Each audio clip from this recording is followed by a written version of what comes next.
Ladies and gentlemen, this is the Ryobi 2000 PSI Universal Motor Powered Electric Pressure Washer. I've been meaning to take a look at this one for a couple months as it's a newer product and seems pretty popular at the big orange box. Current price point is around $200, so I consider it a direct competitor to the Greenworks GPW 2006 that we took a look at last year. As per usual, we'll start with a super quick unbox, take a look at the included accessories, run our standard gamut of tests, and then just give it a little workout to see how she runs. Let's get to it. Included inside the packaging is a 25-foot hose, the appliance itself, a couple of tips, some assembly hardware, and an entry-level spray gun. Assembly is very easy. First, the wheels are attached to the frame with simple 5/8 inch axles.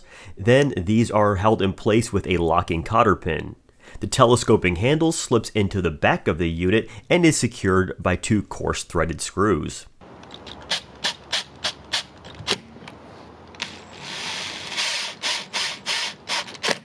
The power cord is stored on the left side of the machine with an adjustable Velcro strap.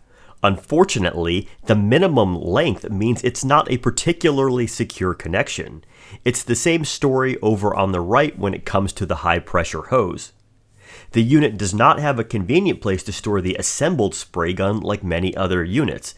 After assembly, I quickly found that this product's handling ergonomics are not great. While the telescoping handle is nice and makes for compact storage, the flimsy cord and hose storage means both will likely be dragging along the ground or getting caught up in the wheels during transport. Otherwise, build quality is decent but not exceptional. Up top, we've got our low pressure soap dispenser and power switch. Towards the bottom is our high pressure outlet.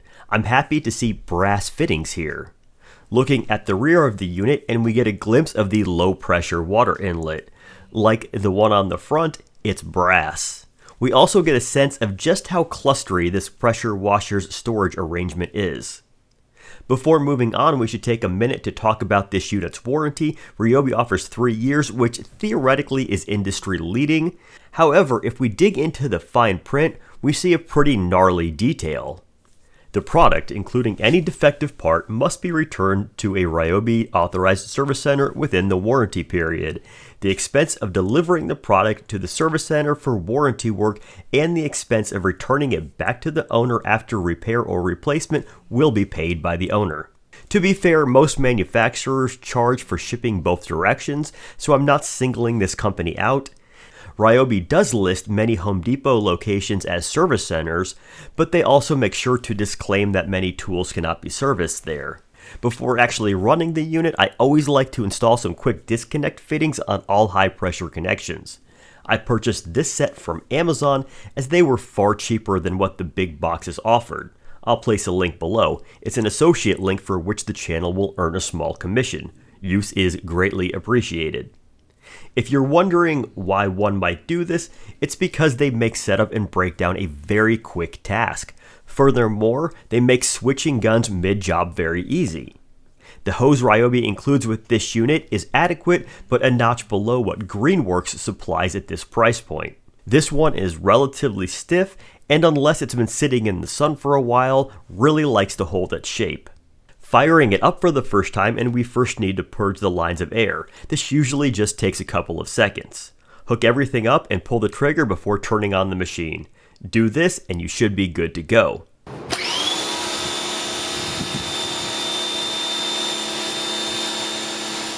Initial impressions are pretty neutral. It feels remarkably similar to other universal motor powered 120 volt pressure washers. To find out exactly what we're working with, we need the pressure gauge. Starting with a big wide 40-degree tip, these typically run higher volume at lower pressure. I'm seeing 550 PSI. That's exactly what we'd expect and is almost identical to competitors. I keep a log of these on a Google sheet, I'll link below. Next, we'll take a look at a much narrower 15 degree.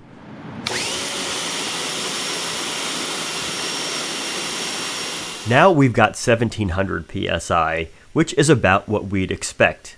All in all, and average performance when we consider its direct competitors.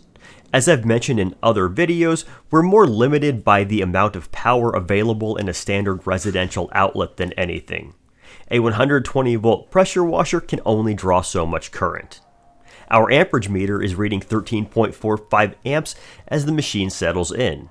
Considering many residential outlets cap out at 15, we don't have too much room for anything else running concurrently. It's also in the ballpark of what competitors will pull, with the Greenworks GPW 2006 recording 13.6. For anyone who's watched my other videos, sorry for the redundancy. You're probably getting tired of seeing my Tacoma getting washed. For anyone new, I always like to showcase these machines running foam cannons. This is another Amazon pickup that came with some extra tips. I'll be using Mr. Pink from Chemical Guys to generate the suds.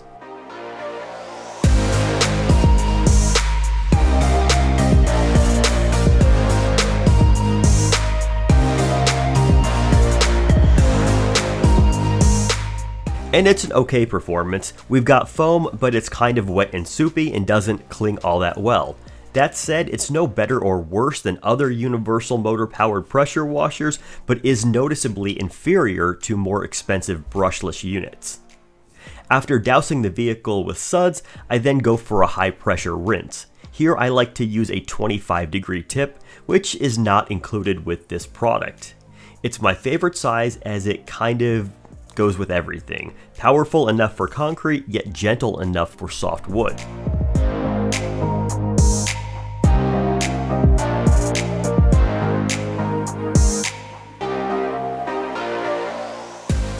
Finally, I use a leaf blower to take care of the remaining water. Is this a showroom finish? Definitely not. But is it quick, easy, and good enough? Absolutely. Especially here in Seattle, where appearance standards are generally questionable. As far as noise goes, we've once again hooked up the decibel meter. It's bouncing around in the 83 to 85 range. We'll call it 84. As we can see, that technically would make it the quietest I've tested, but realistically, their all-nears makes no difference. Now, I know that technical numbers are fun, but what else can this pressure washer do? Can it clean the weathered oxidized layer off my cedar fence? To find out, I'm going to use the onboard soap dispenser filled with Simple Green Oxy-Solve Deck and Fence Pressure Washer Concentrate. I like this product because it works decently well and is biodegradable. After filling her up, we soak the fence and let it sit for about 5 minutes.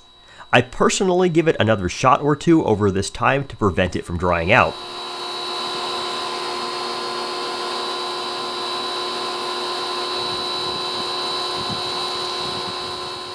Then we get to pressure washing, again using my 25-degree tip, and I think the tool works really well. You've got to work out the correct distance, but once that's dialed in, it's pretty easy to get work done.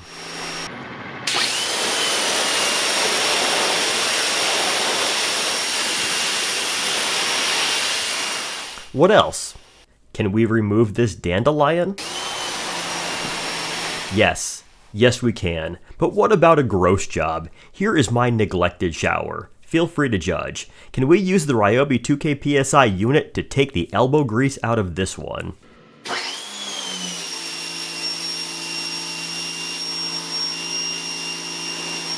Yes, we can.